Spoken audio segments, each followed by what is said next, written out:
ఈ కమెంట్ చూడండి, అన్న తలస్నానం అయిపోయిన తర్వాత వెట్ హెయిర్ని ఎలా ఆరబెట్టుకోవాలి బ్రదర్.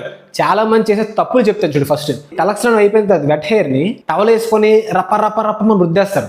అలా ఎప్పుడు చేయకూడదు. రెండోది ఏం చేస్తారంటే చాలా మంది ఎండలోకి వెళ్ళి ఆరబెట్టుకోవడం, లేదంటే హెయిర్ డ్రైయర్ వాడడం, లేదంటే సాంబ్రాన్ పొగ వేయడం, ఇవన్నీ చేస్తుంటారు. ఇవన్నీ నీ హెయిర్ డ్యామేజ్ చేస్తాయి. గుర్తుపెట్టుకో, వెట్ హెయిర్ అనేది చాలా డెలికేట్ గా ఉంటుంది. వెట్ హెయిర్ కి హీట్ కి, వెట్ హెయిర్ అనే కాదు హెయిర్ కి హీట్ కి ఎప్పుడు పడదు.